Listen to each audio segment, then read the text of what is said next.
જય શ્રી કૃષ્ણ. પૂર્ણ પુરુષોત્તમ ભગવાનની જય. કાંઠાગોર માતની જય. આજે આપણે પુરુષોત્તમ મહિનામાં રોજ કરનારી કથા સોનાના લાડુ પહેલા દિવસની વાર્તાનું શ્રવણ કરશું. એક ગામમાં બ્રાહ્મણ બ્રાહ્મણી રહે. તેમના પર ભગવાનની એટલી બધી કૃપા ઉતરી હતી કે 1 2 3 નહીં પણ 7 છોકરા હતા. આવી જ કૃપા લક્ષ્મીની ન હતી એટલે માંડ માંડ ગુજરાન ચલાવતા હતા.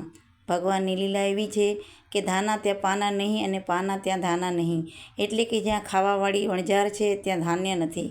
બ્રાહ્મણી ઘર રખું હતી, તેથી 7 છોકરાને સારી રીતે ઉછેરી રહી હતી.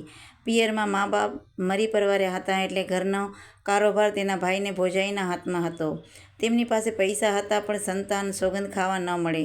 બ્રાહ્મણીને ભાઈ તરફથી કોઈ જાતનો ટેકો ન હતો.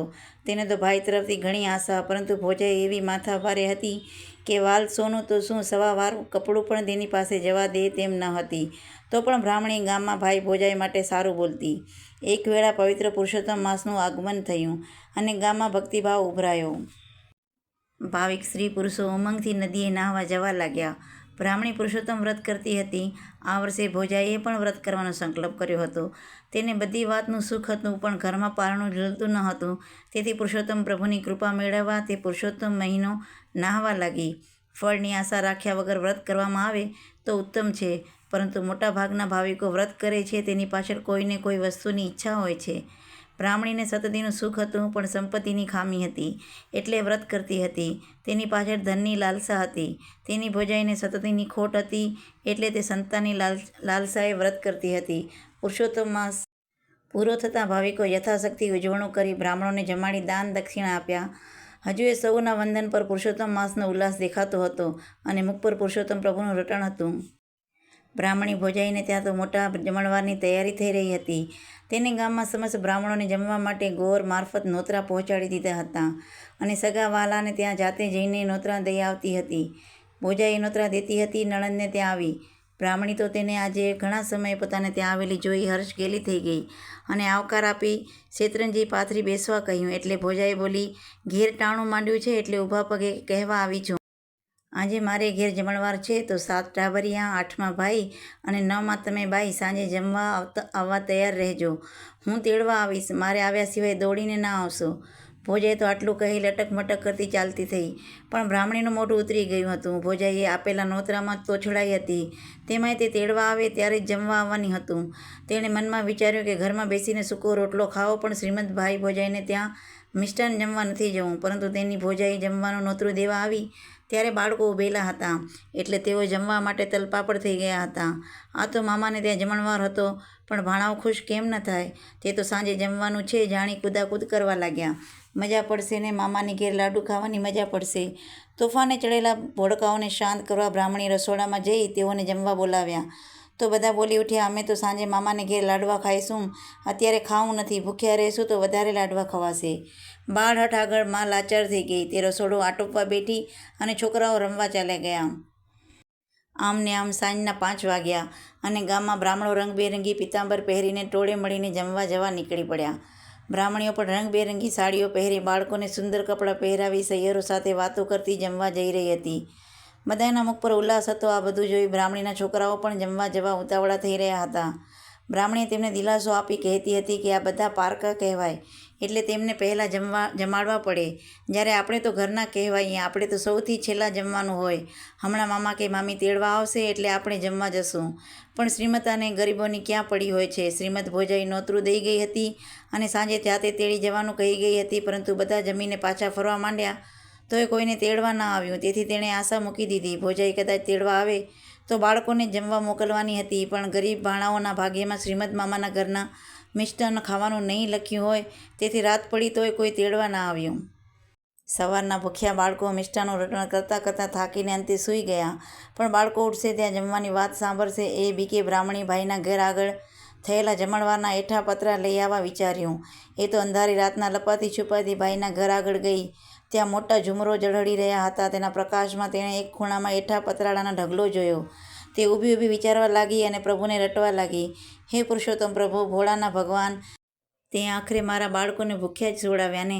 તારા રાજ્યમાં કોઈ ભૂખ્યું સૂઈ રહેતું નથી, તો મારા બાલોડાઓએ તારો શો અપરાધ કર્યો કે આજે એવો ટળવળીને ભૂખ્યા પેટે સૂઈ ગયા? પ્રભુ ક્યાં સુધી એમને આમને આમ રીબાવીશ?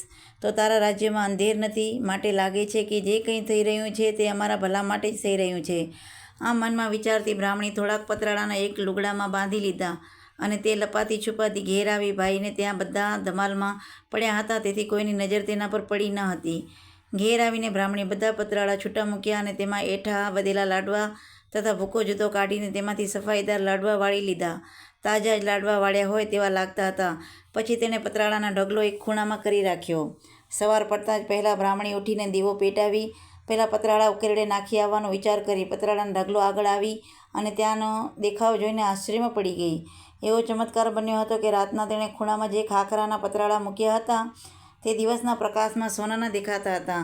તે સોનાની જેમ ઝળહળી રહ્યા છે. આ તો ન માન્યમાં આવે તેવી વાત હતી. આથી બ્રાહ્મણીએ તેના પતિને ઉઠાડીને કહ્યું, નાથ, કંઈ ચમત્કાર બતાવું. રાતના મેં ખાખરાના પતરાળા ખૂણામાં મૂક્યા હતા તે અત્યારે સોનાના દેખાઈ રહ્યા છે, માટે તમે જુઓ. બ્રાહ્મણ તો મનમાં તરંગો કરતો ખૂણા આગળ આવ્યો તો સાચે જ સોનાના પતરાળા પડ્યા હતા. તે તો હરખમાં આવીને કહેવા લાગ્યો, પુરુષોત્તમ ભગવાન જરૂર આપણા ઉપર પ્રસન્ન થયા લાગે છે. આપણે ભાવથી પુરુષોત્તમ વ્રત કરીએ છીએ ને તેનું આ ફળ છે. ખરેખર ભાવભરી ભક્તિ ફળ્યા વગર રહેતી નથી. ભગવાન આપે છે ત્યારે પાછું ફરીને જોતો જ નથી અને તે ક્યારે, ક્યાં અને શું આપશે તેની પણ કોઈને ખબર પડતી નથી. વાહ પ્રભુ, તારી લીલાનો કંઈ પાર આવે નહીં. બ્રાહ્મણી બોલી, નાથ, ભગવાને પતરાળા સોનાના બનાવ્યા, પરંતુ અસલમાં તો તે મારા ભાઈના છે, એટલે એના પર આપણો અધિકાર નથી. વળી એ મારા પિયરની વસ્તુ છે એટલે તમારાથી લેવાય નહીં, માટે હું તો મારા ભાઈને એની વસ્તુ સોંપી દઉં છું. પછી એ કાપડા તરીકે મને આપે તો ઠીક છે, ન આપે તો કંઈ નહીં. બ્રાહ્મણ પણ સાફ દાનતનો હતો એટલે તેણે તેમ કરવા કહ્યું. બ્રાહ્મણી દોડીને ભાઈને ઘેર ગઈ. ભાઈ નાહવાની તૈયારી કરતો હતો. તે વિચારવા લાગ્યો કે અત્યારે બહેન કેમ આવી હશે. ત્યાં તો બહેન બોલી, વીરા, હમણાં ને હમણાં મારે ઘેર ચાલો, તમને કાંઈ બતાવું.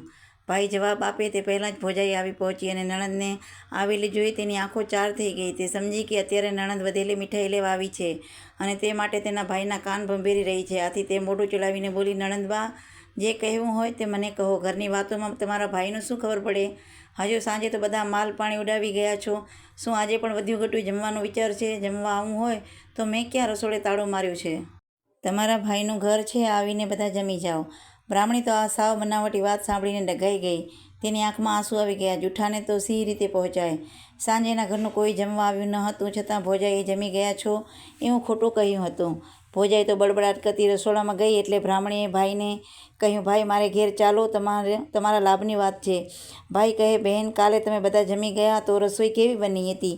કહે છે ને કે બટાકાનું શાક તો એવું સ્વાદિષ્ટ બન્યું હતું કે લોકો આંગળા પર ચાટી ખાતા હતા. બહેન કહે, ભાઈ, મારી ભોજાઈએ જે કંઈ કહ્યું તે બધું ખોટું છે. અમને કોઈ તેડવા આવ્યું નહીં એટલે અમે જમવા આવ્યા નહોતા. છોકરાઓ બિચારા ભૂખ્યા પેટે સૂઈ ગયા. મને થયું કે સવારે છોકરાઓ લાડુ ખાવા માંગશે તો શું આપીશ. એથી હું તમારે ત્યાં જમવાના જે એઠા પતરાળા ઢગલો પડેલો તેમાંથી થોડાક પતરાળા ઘેર લઈ ગઈ અને તેમાંથી લાડુના કટકા તથા ભૂકા જુદા કાઢીને તેમાંથી લાડવા વાળીને રાખી દીધા, જેથી સવારે તમારા ભાણેજીઓ ખાવા આપી શકાય. મામાના ઘરના લાડવા છે. પછી એ બધા પતરાળા ઉકરડે નાખવા રાખી મૂક્યા. સવારે ઉઠીને પતરાળા ઉકરડે નાખવા જવા તૈયાર થઈ તો બધા પતરાળા સોનાના બની ગયેલા જણાયા. માટે ભાઈ, એ તમારા પતરાળા તમે લઈ જાઓ, મને ન ખપે. આ સાંભળી ભાઈએ બહેન પ્રત્યે હેત ઉભરાયું અને તે બહેનને ઘેર ગયો. બહેને પહેલાં પતરાળા બતાવ્યા તો સાચે જ તે સોનાના હતા. ભાઈ સમજો કે બહેને પુરુષોત્તમ પ્રભુનું વ્રત કરે છે, તેથી પુરુષોત્તમ ભગવાન તેના પર પ્રસન્ન થયા છે અને આવી રીતે તેને લક્ષ્મી આપી છે, તો તે મારાથી કેમ લેવાય? પુણ્ય કરે તે ફળ ભોગવે. ભાઈ તો પસ્તાવો કરવા લાગ્યો કે પોતે બહેનને કેવું દુઃખ આપ્યું છે. વાર તહેવારે બહેન ભાણેજીયાને ઘેર જમવા બોલાવ્યા નહીં કે નથી લુગડા કરાવ્યા, જ્યારે તે તો મને આવા સોનાના પતરાળા લઈ જવાનું કહેવા આવી. ધન્ય છે બહેન તારી લાગણીને, અને ધિક્કાર છે મારી પત્નીને કે જેણે નણંદ પ્રત્યે કોઈ દિવસ મમતા દાખવી નહીં. વિચારમાં ભાઈને યાદ આવ્યું કે અને તે બહેનને કહેવા લાગ્યો, બહેન, સોનાના પતરાળા તારા છે. તેને વેચવાથી એટલા બધા પૈસા આવશે કે તું બેઠા બેઠા ખાઈશ. તારા પુણ્ય પ્રતાપે ભગવાને તારી સામે જોયું છે, તો તું ગામના બ્રાહ્મણોને જમાડ.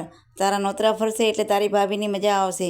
પછી તો મારે ત્યાંના જમણવાર વખતે તારી ભાભીએ તારી સાથે જેવું વર્તન રાખ્યું હતું તેવું જ વર્તન તું તારે ત્યાંના જમણવારમાં વખતે તેની સાથે રાખજે. બહેન, એ તો થાય એવા થઈએ તો જ ગામ વચ્ચે રહીએ.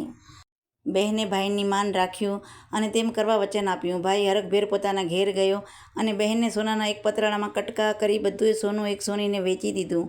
તેના 1.5 લાખ રૂપિયા આવ્યા. બ્રાહ્મણીના પુરુષોત્તમ ભગવાન ફળ્યા હતા. હવે તેના ઘરમાંથી દુઃખની છાયા હટી ગઈ હતી અને સુખનો સૂરજ ઉગ્યો હતો. બ્રાહ્મણીએ તેના પતિને બજારે મોકલી જમણવારની તમામ સામગ્રી મંગાવી અને આવતીકાલે સાંજે જમવાના નોતરા પણ બ્રાહ્મણોને મોકલી દીધા. ગામના લોકો તો ગરીબ બ્રાહ્મણને ત્યાં જમણવાર છે તે જાણી તર્ક વિતર્ક કરવા લાગ્યા હતા. બ્રાહ્મણીને ભોજાઈએ આ વાત જાણી ત્યારે તેણે તેના પતિને પૂછ્યું, સાંભળો છો, આ તમારી બહેન બ્રાહ્મણોને જમાડે છે તો તેની પાસે ધન ક્યાંથી આવ્યું? બ્રાહ્મણીના ભાઈએ કહ્યું, એ બધા પુરુષોત્તમ ભગવાનના વ્રતનો પ્રભાવ છે. પ્રભુ તેના પર પ્રસન્ન થયા છે અને તેને આકસ્મિક ધન આપ્યું છે તો બ્રાહ્મણો જમાડે છે, આપણે ત્યાં નોતરું આવશે. આ વાત ચાલે છે ત્યાં તો બ્રાહ્મણીએ મોકલેલા ગોર મહારાજ નોતરું દેવા આવી પહોંચ્યા. તમારે ત્યાં બધાને તમારી નણંદને ત્યાં શાક માટે જમવા આવવાનું છે, માટે વેળાસર પધારજો. નણંદનું નોતરું આવેલું જાણી ભોજાઈનું અભિમાન ઓગળી ગયું અને તે બળબડાટ કરતી બેસી રહી. ત્યાં તો નણંદ જાતે જ નોતરું દેવા આવી. તેણે નમ્રતાથી કહ્યું, ભાભી, ભગવાને મારે સામે જોયું છે અને કાલે મારે ત્યાં જમણવાર છે, માટે તમે બંને ભાઈ અને ભાભી પ્રભુનો પ્રસાદ આરોગવા પધારજો. ભાભીનો મિજાજ હવે ઠંડો પડી ગયો હતો, તેથી તેણે સહર્ષ નોતરું સ્વીકાર્યું અને નણંદના વખાણ કરવા લાગી. બહેન બા, તમને ભગવાન પ્રસન્ન થયા છે તે વાત તમારા ભાઈએ કહી હતી અને અત્યારે તમારા મોઢે તે વાત સાંભળી એટલે મને આનંદ થયો છે. ભાભી, જેવી કરણી તેવી પાર ઉતરણી. સારા કર્મનું ફળ સારું જ મળે છે. પ્રભુ પ્રસન્ન થાય છે ત્યારે રંકને રાય બનાવી દે છે. સારું, ત્યારે સાંજે જરા વહેલા બંને આવજો, જેથી મારું સારું દેખાય. બહેને ઉઠતા ઉઠતા કહ્યું અને તે પોતાના ઘેર ગઈ. તેણે ઘરમાં પગ મૂક્યો અને થોડી જ વારે તેના ભાઈ આવ્યો અને પોતાની પત્નીના હલકટ સ્વભાવ ઉપર ખૂબ ગુસ્સો આવ્યો હતો. તેથી તેની શાન ઠેકાણે લાવવા તેણે એક તરકીબ શોધી કાઢી હતી. તે તરકીબ તેણે પોતાની બહેનને જણાવી. પછી થોડી વાતચીત કરીને પોતાને ઘેર ચાલ્યો ગયો. બીજે દિવસે શાંતિથી જમણવાર પતી ગયો. બધાએ બ્રાહ્મણીના ભાગ્યની વાતો કરતા હતા. ધીમે ધીમે જમનાર વિખરાઈ ગયા હતા. હવે કુટુંબીઓ જમણવાર બાકી હતો. બહેને ભાઈ અને ભોજાઈને જમવા બેસાડી દીધા અને બહેનના છોકરો ભાણિયો પીરસવા લાગ્યો. 20 જણ જમવા બેઠા હતા એટલે પીરસનાર એક પછી એક ઝડપથી પીરસતા હતા.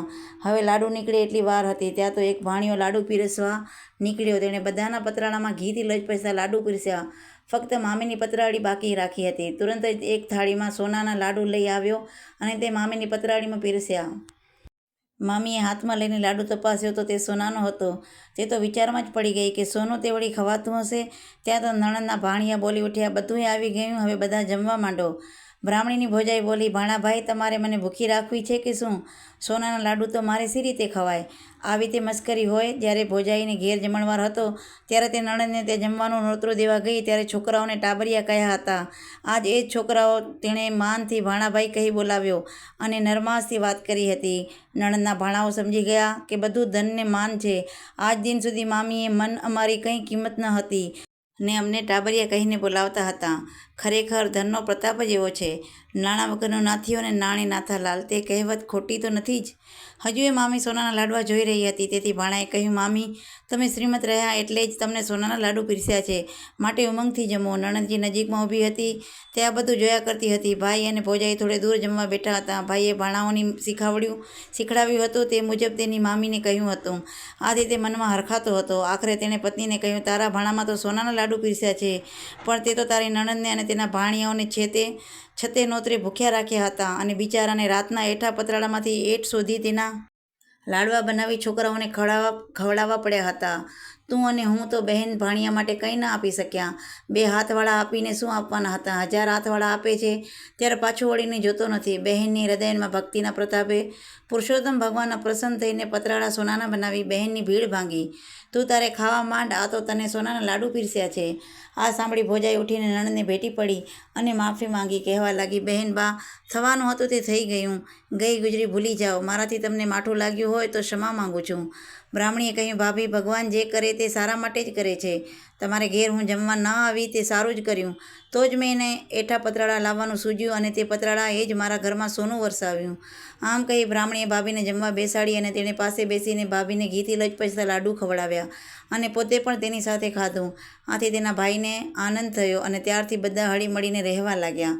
ભાવ થકી ભક્તિ કરે જે ભાવિક નરનાર, નિશ્ચય તેને માનજો ભવસાગર તરનાર. પુરુષોત્તમને પૂજતા સફળ થાય અવતાર, રિદ્ધિ સિદ્ધિ પામતા સુખી બને સંસાર. પ્રભુ ભક્તિનો મહિમા અપાર છે. પુરુષોત્તમ ભગવાનને તેના ભક્તો પર પ્રસન્ન થયા વગર રહેતા નથી, પરંતુ હૃદયની ભક્તિ હોવી જોઈએ. ભક્તિનો આડંબર ન હોવો જોઈએ. જેવી રીતે ભગવાન બ્રાહ્મણીને ફળ્યા તેવી રીતે પુરુષોત્તમ ભગવાનનું વ્રત કરનારને અને કથા વાર્તા વાંચનાર સાંભળનારને જરૂર ફળજો. જય પૂર્ણ પુરુષોત્તમ ભગવાન.